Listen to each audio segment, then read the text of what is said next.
एक बार भगवान बुद्ध जेतवन बिहार में रह रहे थे। भिक्षु चचुपाल भगवान से मिलने के लिए आए थे। उनके आगमन के साथ उनकी दिनचर्या, व्यवहार और गुणों की चर्चा भी हुई। भिक्षु चचुपाल अंधे थे। एक दिन बिहार के कुछ भिक्षुओं ने कुछ मरे हुए कीड़ों को चचुपाल की कुटी के बाहर पाया और उन्होंने चचुपाल की निंदा करनी शुरू कर दी कि उन्होंने इन जीवित प्राणियों की हत्या की। भगवान बुद्ध ने निंदा कर रहे उन भिक्षुओं को बुलाया और पूछा कि क्या तुमने भिक्षु को कीड़े मारते हुए देखा है? उन्होंने उत्तर दिया, नहीं।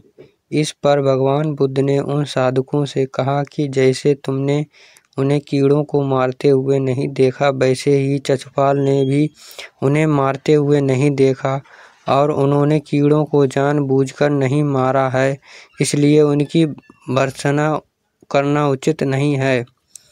भिक्षुओं ने इसके बाद पूछा कि चचुपाल अंधे क्यों हैं? उन्होंने इस जन्म में अथवा पिछले जन्म में क्या पाप किए हैं? भगवान बुद्ध ने चचुपाल के बारे में कहा कि वे पूर्व जन्म में एक चिकित्सक थे।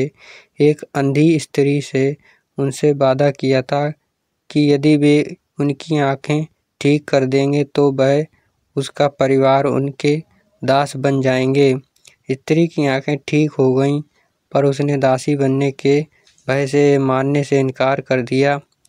चिकित्सक को पता था कि उस स्त्री की आंखें ठीक हो गई हैं, वह झूठ बोल रही है।